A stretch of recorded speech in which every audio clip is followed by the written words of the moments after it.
I didn't pray.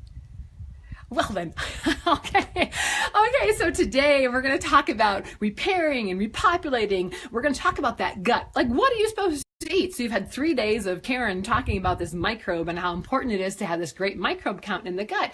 But where exactly do you start? So we're going to start today and just talk about prebiotics and probiotics because they're different. A prebiotic feeds a probiotic. Ta-da! So a prebiotic you actually get from food like jicama and Jerusalem artichokes and bananas and onions and garlic, chicory root, dandelion greens. So you're looking at foods that don't digest well. It's a fiber that doesn't digest well, especially in the small intestine. So it passes into the large intestine.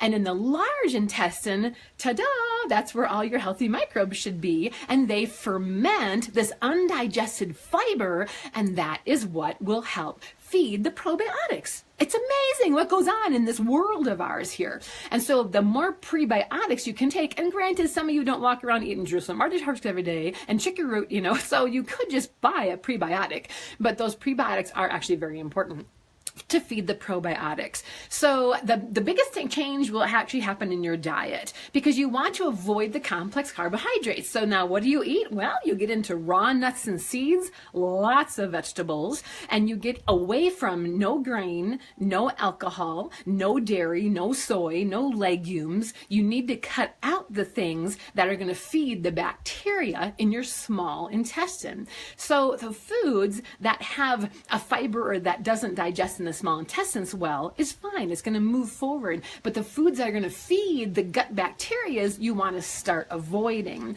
So you really actually go into more of I'd say a raw food diet, but you don't need to eat everything raw. You can like steam some of those vegetables as well. But you go into a pretty bland diet. There's a couple diets out there. One's called the SIBO diet. One's called the Food Map diet. Just check it out online. Those are good guides. I personally do a lot of testing, and so I just test our clients as to what the best thing is for them to eat. But those two are really great diets to start with.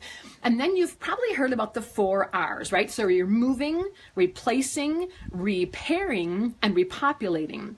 So removing is just what I mentioned. Remove these foods that cause an issue in the small intestine. And then you want to replace that. So you want to replace what's going on in the body. So replacing is like adding enzymes, adding pepsin, hydrochloric acid. So you need to replace what's going on in the stomach so the body can start repairing better. So you remove the things that are causing the issues, you replace it so you can build up your stomach acid. Oh my gosh, I can't even talk about stomach acid long enough here. But stomach acid is so important because if you don't have that stomach acid, which is like 1.9 to 2.5 pH in your stomach, it's supposed to be acidic. If you don't have that, then you get acid reflux or you get GERD or heartburn.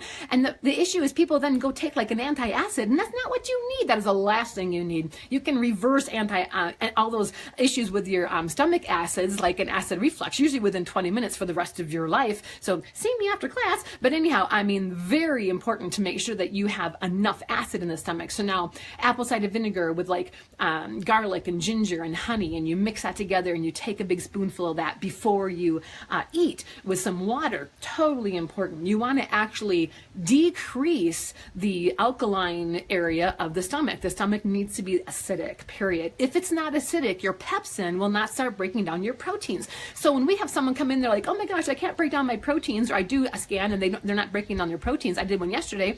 They're not breaking down their proteins. I always look at the gut. That's where it starts. If the amino acids aren't being broken down from the proteins into amino acids, we look at the hydrochloric acid levels and then we increase that level so there's more acid in the gut.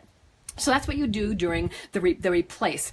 So you're doing the enzymes, the hydrochloric acid, pepsins, etc.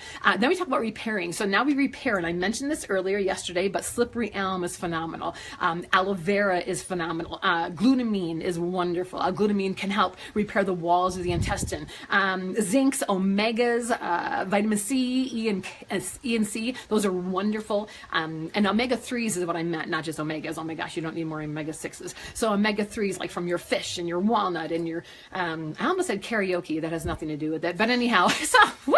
Karen's mind is too, like thinking about Friday night, actually having a big party on Saturday. Anyhow, so, okay, I'm over it.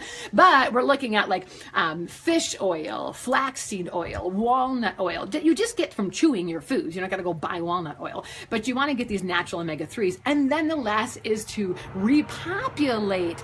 So now we've repaired, we've replaced, and now we're repopulating, and that's where your probiotics come in. So now you bring the probiotics in. You don't bring the probiotics in right off the bat. You want to help get the body ready for the probiotics, because otherwise you're going to feed a lot of issues. So you bring the probiotics in. And there are so many probiotics on the market right now. Just try, meet with one of your trusted healthcare practitioners to find out which ones you want to be using. But you do want to get a good probiotic then in the body. But don't jump the gun and start taking them right away. So you want to be able to repair and change the diet a little bit and get the microbe count back where it's supposed to be, and then start taking some of those probiotics. Now tomorrow, Friday, it's German Heritage Day. Is that like a most amazing thing or what, right? So I'm extremely stoutly German, right? I grew up with, raw beef on rye and sauerkraut. Like, it's just what we ate all the time. So tomorrow we're going to teach you how to make raw sauerkraut full of probiotics and water kefir, one of my favorites. I just drank another glass of it before I came out.